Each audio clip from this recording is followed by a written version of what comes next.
Hello all, thanks for joining me. I'm Miss Erin at the Caribou Public Library. For our chapter book story time today, we are reading chapter 3 of A Bear Called Paddington by Michael Bond. The end of chapter 2, Paddington had fallen asleep during the process of telling his story of being brought up in darkest Peru by his Aunt Lucy, and he fell asleep in the middle of his story. So, Paddington Goes Underground is the title of chapter 3. There's a picture of him in a bed, looks like, with a pillow. Paddington was very surprised when he woke up the next morning and found himself in bed. He decided it was a nice feeling as he stretched himself and pulled the sheets up round his head with a paw. He reached out with his feet and found a cool spot for his toes. One advantage of being a very small bear in a large bed was that there was so much room. After a few minutes, he poked his head out cautiously and sniffed. There was a lovely smell of something coming under the door. It seemed to be getting nearer and nearer. There were footsteps, too, coming up the stairs. As they stopped by his door, there was a knock, and Mrs. Bird's voice called out, "Are you awake, young Paddington?" "Only just," called out Paddington, rubbing his eyes. The door opened. "You've had a good sleep," said Mrs. Bird as she placed a tray on the bed and drew the curtains. And you are a very privileged person to have breakfast in bed on a weekday." Paddington eyed the tray hungrily. There was half a grapefruit in a bowl, a plate of bacon and eggs, some toast, and a whole pot of marmalade, not to mention a large cup of tea. "Is that all for me?" he exclaimed.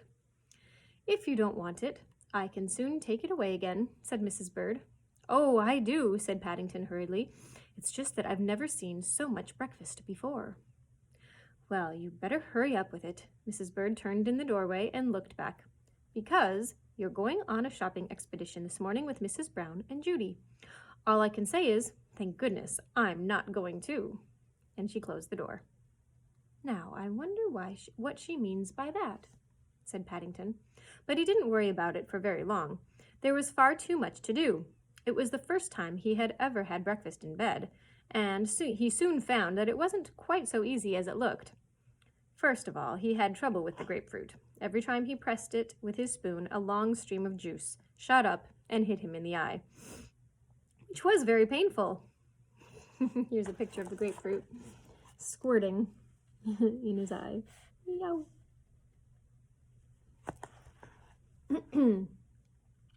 And all the time he was worried about the bacon and eggs were getting cold. Then there was the question of the marmalade. He wanted to leave room for the marmalade.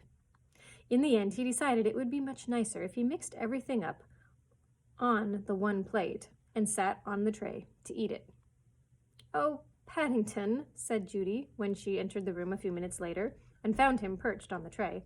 "Whatever are you doing now? Do hurry up. We're waiting for you downstairs." Paddington looked up, an expression of bliss on his face, that part of his face which could be seen behind egg whiskers and toast crumbs. He tried to say something, but all he could manage was a muffled grunting noise which sounded like, "I'm just coming," all rolled into one. It says, "I'm just coming," in one letter, or one word, squished together. "Really?" Judy took out her handkerchief and wiped his face. "You're the stickiest bear imaginable. If you don't hurry up, all the nice things will be gone. Mummy's going to buy you a complete new outfit from Barkridge's. I heard her say so. Now, comb your hair quickly and come on down." As she closed the door, Paddington looked at the remains of his breakfast. Most of it was gone, but there was a large piece of bacon left, which it seemed a pity to waste. He decided to put it in his suitcase in case he got hungry later on. He hurried into the bathroom and rubbed his face over with some warm water. Then he combed his whiskers carefully, and a few moments later, not looking perhaps as clean as he had done the evening before, but quite smart, he arrived downstairs. "I hope you're not wearing that hat," said Mrs. Brown as she looked down at him. "Oh, do let him, Mummy," cried Judy. "It's so unusual." "It's unusual, all right," said Mrs. Brown. "I don't know that I've ever seen anything quite like it before. Such a funny shape. I don't know what you'd call it." "It's a bush hat," said Paddington proudly, "and it saved my life." "Saved your life?" repeated Mrs. Brown. "Don't be silly. How could a hat save your life?" Paddington was about to tell her of his adventure in the bath the evening before, when he received a nudge from Judy. She shook her head. "It's a long story," he said lamely. "You'd better save it for another time," said Mrs. Brown. "Now come along, both of you." Paddington picked up his suitcase and followed Mrs. Brown and Judy to the front door. By the door, Mrs. Brown paused and sniffed. "That's very strange," she said. "There seems to be a smell of bacon everywhere this morning. Can you smell it, Paddington?" Paddington started. He put the suitcase guiltily behind himself and sniffed. He had several expressions which he kept for emergencies. There was his thoughtful expression, then when he stared into space and rested his chin on a paw. Right? Then there was his innocent one, which wasn't really an expression at all. He decided to use this one. "It's very strong," he said truthfully, for he was a truthful bear. And then he added, perhaps not quite so truthfully, "I wonder where it's coming from." "If I were you," whispered Judy, as they walked along the road toward the tube station, "I should be more careful in the future when you pack your suitcase." Paddington looked down. A large piece of bacon stuck out of the side of his case and was trailing on the pavement. "Shoo!" cried Mrs. Brown as a grubby-looking dog came bounding across the road. Paddington waved his suitcase. "Go away, dog," he said sternly. The dog licked its lips, and Paddington glanced anxiously over his shoulder as he hurried on, keeping close behind Mrs. Brown and Judy. "Oh dear," said Mrs. Brown. "I have a funny feeling about today, as if things are going to happen. Do you ever have that feeling, Paddington?" Paddington considered for a moment. "Sometimes," he said vaguely, as they entered the station. At first, Paddington was a little bit disappointed in the underground. He liked the noise and the bustle and the smell of warm air which greeted him as they went inside, but he didn't think much of the ticket. He examined carefully the piece of green cardboard, which he held in his paw. "It doesn't seem much to get for 80 pence, he said. After all the lovely whirring and clanking noises the ticket machine had made, it did seem very disappointing. He expected much more for his money. "But, Paddington," Mrs. Brown sighed, "you only have a ticket so that you can ride on the train. They won't let you on otherwise." She looked and sounded rather flustered. Secretly, she was beginning to wish that they had waited until later in the day, when it wasn't quite so crowded. There was also the peculiar business of the dogs. Not one, but 6 dogs of various shapes and sizes had followed them right inside. She had a funny feeling it had something to do with Paddington, but the only time she caught his eye, it had such an innocent expression that she felt quite upset with herself for having such thoughts. "I suppose," she said to Paddington as they stepped on the escalator, "we ought really to carry you. It says you're supposed to carry dogs, but it doesn't say anything about bears." Paddington didn't answer. He was following behind in a dream. Being a very short bear, he couldn't easily see over the side, but when he did, his eyes nearly popped out with excitement. There were people everywhere. He had seen so many. Oh, he'd never seen so many. There were people rushing down one side, and there were more people rushing up the other. Everyone seemed in a terrible hurry. As he stepped off the escalator, he found himself carried away between a man with an umbrella and a lady with a large shopping bag. By the time he managed to push his way free, both Mrs. Brown and Judy had completely disappeared. It was then that he saw a most surprising notice. He blinked at it several times to make sure, but each time he opened his eyes it said the same thing. "Follow the amber light to Paddington." Paddington decided the underground was quite the most exciting thing that had ever happened to him. He turned and trotted down the corridor following the amber lights until he met another crowd of people who were queuing for the next up escalator. Said the man at the top as he examined Paddington's ticket. "What's all this? You haven't been anywhere yet." "I know," said Paddington unhappily. "Oh, I know," said Paddington unhappily. "I think I must have made a mistake at the bottom." The man sniffed suspiciously and called across to an inspector. "There's a young bear here, smelling of bacon. Says he made a mistake at the bottom." The inspector put his thumbs under his waistcoat. "Escalators is for the benefit and convenience of passengers," he said sternly. "Not for the likes of young bears to play on, especially in the rush hour." "Yes, sir," said Paddington, raising his hat, "but we don't have Laters," said the inspector helpfully. "Laters," said Paddington, "in darkest Peru. I've never been on one before, so it's rather difficult." Darkest Peru, said the inspector, looking most impressed.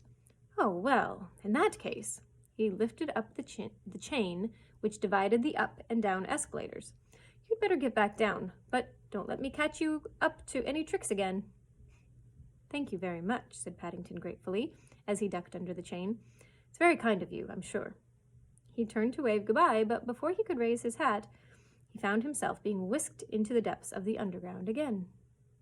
Halfway down, he was gazing with interest at the brightly colored posters on the wall, where the man standing behind poked him with his umbrella. There's someone calling you, he said. Paddington looked around and was just in time to see Mrs. Brown and Judy pass by on their way up. They waved frantically at him, and Mrs. Brown called out, "Stop!" several times. Paddington turned and tried to run up the escalator, but it was going very fast, and with his short legs it was as much as he could do to even stand still. He had his head down, and he didn't notice a fat man with a briefcase who was running in the opposite direction, until it was too late. There was a roar of rage from the big fat man, and he toppled over and grabbed at several other people. Then Paddington felt himself falling. He went bump, bump, bump, all the way down before he shot off the end and finally skidded to a stop by the wall. When he looked around, everything seemed very confused.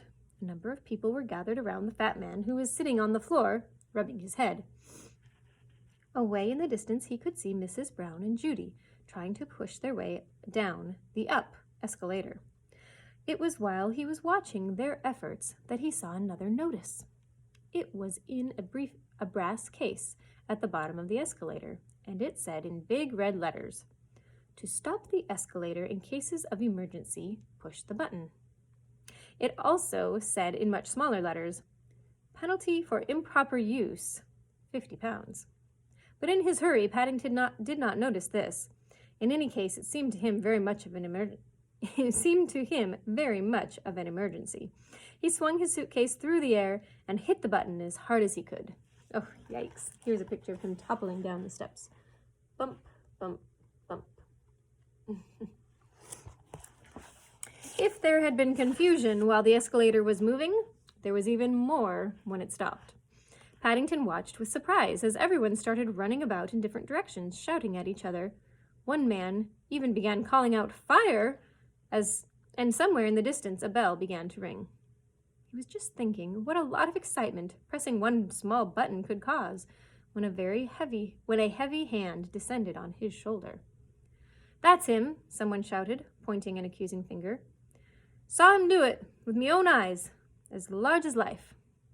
"Hit it with his suitcase," another voice shouted. "Ought not to be allowed," while from the back of the crowd someone else suggested sending for the police. Paddington began to feel frightened. He turned and looked up at the owner of the hand. "Oh," said the stern voice, "it's you again. I might have known." The inspector took out a notebook. "Name, please." Paddington," said Paddington. "I said, what's your name, not where do you want to go," repeated the inspector. "That's right," said Paddington. "That is my name." "Paddington?" said the inspector unbelievingly. "It can't be. That's the name of a station. Never heard of a bear called Paddington before." "It's very unusual," said Paddington, "but it's Paddington Brown, and I live at number 32 Windsor Gardens, and I've lost Mrs. Brown and Judy." "Oh," the inspector wrote something in his book. "Can I see your ticket?" I had it," said Paddington, "but I don't seem to anymore." The inspector began writing again. "Playing on the escalator, traveling without a ticket, stopping the escalator. All serious offenses they are." He looked up. "What have you got to say to that, young feller, me lad?" "Well, Paddington shifted uneasily, looking down at his paws. "Have you tried looking inside your hat?" asked the inspector, not unkindly. "People often put their tickets in there." Paddington jumped with relief. "I knew I had it somewhere," he said thankfully as he handed it to the inspector. The inspector handed it back again quickly. The inside of Paddington's hat was rather sticky. "Never known anyone to take so long not to get anywhere," he said, looking hard at Paddington. "Do you often travel on the underground?" "It's the first time," said Paddington. "And the last, if I have anything to do with it," said Mrs. Brown as she pushed her way through the crowd. "Is this your bear, madame?" asked the inspector. "Because if it is, I have to inform you that he's in serious trouble." He began to read from his notebook. "As far as I can see, he's broken 2 important regulations, probably more. I shall have to give him into custody." "Oh, dear," Mrs. Brown clutched at Judy for support. "Do you have to? He's only small, and it's his first time out in London. I'm sure he won't do it again." "Ignorance of the law is no excuse," said the inspector ominously. "Not in court. Persons are expected to abide by the regulations. It says so." "In court?" Mrs. Brown passed a hand nervously over her forehead. The word court always upset her. She had visions of Paddington being taken away in handcuffs and being cross-examined and all sorts of awful things. Judy took a hold of Paddington's paw and squeezed it reassuringly. Paddington looked up gratefully. He wasn't at all sure what they were talking about, but none of it sounded very nice. "Did you say persons are expected to abide by the regulations?" Judy asked firmly. "That's right," began the inspector. "And I have my duty to do the same as everyone else." "But it doesn't say anything about bears?" asked Judy innocently. "Well," the inspector scratched his head. "Not in so many words." He looked down at Judy, then at Paddington, and then all around. The escalator had started up again. The crowd of sightseers had disappeared. "It's all highly irregular," he said, "but—" "Oh, thank you," said Judy. "I think you're the kindest man I've ever met. Don't you think so, Paddington?" Paddington nodded his head vigorously, and the inspector blushed.